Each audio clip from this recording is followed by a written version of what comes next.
So Katie and I designed the table to be set up like the Last Supper. Changes that happen over the course of that episode happen around the pivot of Viserys. The idea being that Viserys' physical condition is marching in parallel with the condition of his family and his reign. We are shooting around the table. There's a dance sequence and a fight sequence. Jace! That's enough! We've had 3 or 4 days to shoot that scene. There's a lot of cast in there, and we've got 4 cameras in there. It is a challenging scene because all the characters are there trying to resolve all the conflict that they've had up until this episode. Toast. 8 actually is one of my favourite episodes. It's the Last Supper. It's really Viserys' last stand. It's very hard to make them feel down and dirty and seedy in the way that we want to do with Flea Bottom. You're into the red light district. It's not very pretty. Aemond has an idea to go and visit a brothel that he knows that Aegon frequents. They have an interesting conversation with a madam there, who actually, oddly, was my teacher at drama school. I was so nervous. I was acting in front of her on screen. Sometime last night. I was really liking that one. Board? Marco? And the whole time I was thinking, like, oh, I just shouldn't have done that.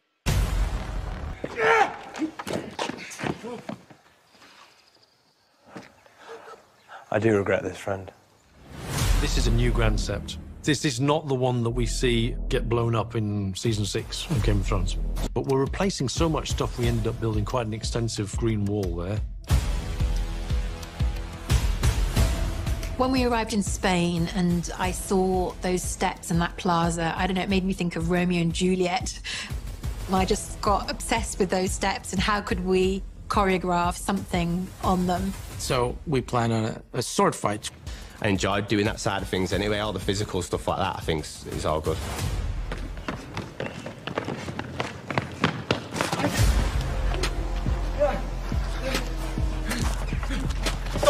We have a bit of a scrap on the floor, Aemond and I, and it gets pretty heated.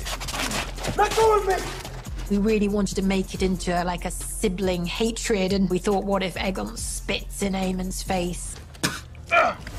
Me and Tom are like-minded people. We knew that we were going to go in and give everything that we had to that scene. There was a bit where he grabs me and I said to him, I'm going to bite your hand there. And he's like, yeah, no, love it.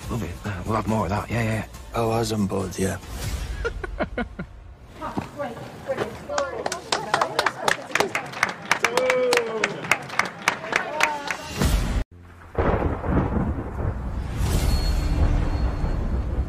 This is the joy of this series, I think, is that there are so many different sets and different architectural styles. We wanted to give those final 10 minutes of the show a particular look. Night patch coming off, I thought give us a good chance to see that moment, then the thing, and then you grab and scoop it down. When we're producing ancient monuments interiors with stone walls, it's a more tricky element to do convincingly. Is it going to make sense? And you put an image up there and you stand in the middle and look around and you kind of go, oh yes, I can see how this is going to work. Go home, pup. And tell your mother that the Lord of Storm's End is not some dog that she can whistle up at need to set against her foes. The key really to... Then it becomes a dragon chase, a dragon fight. It's really about getting, a more accurate computer-controlled hydraulic buck that can move faster. And then you've got quite a lot of roll left to right as well, Dom. But still safely. It's about finding ways in which you can composite your actors from this buck onto the back of a dragon and it feel believable. It's really about the interaction that these different surfaces have with the wind and the rain.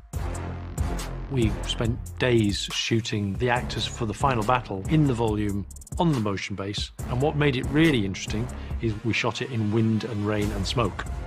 This was new to us shooting in the volume. We were all very careful about how we shot in the volume.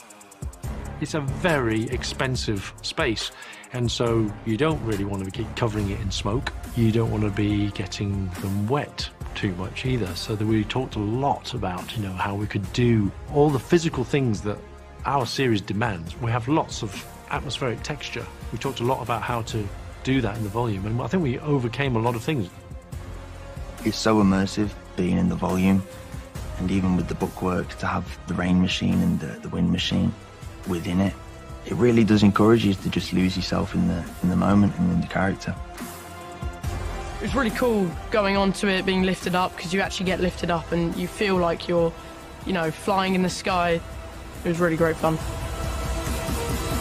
How does it feel to watch a CG version of yourself? It's been amazing.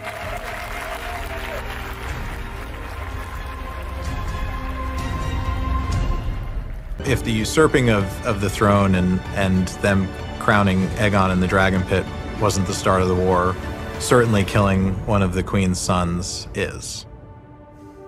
I think anyone who is wronged like Aemond was and has his eye taken out, you're gonna feel some sort of hatred, whether it's subconsciously or consciously, towards the person who did it. But what Aemond ends up doing in the skies above Storm's End ultimately starts the domino effect of the Dance of the Dragons.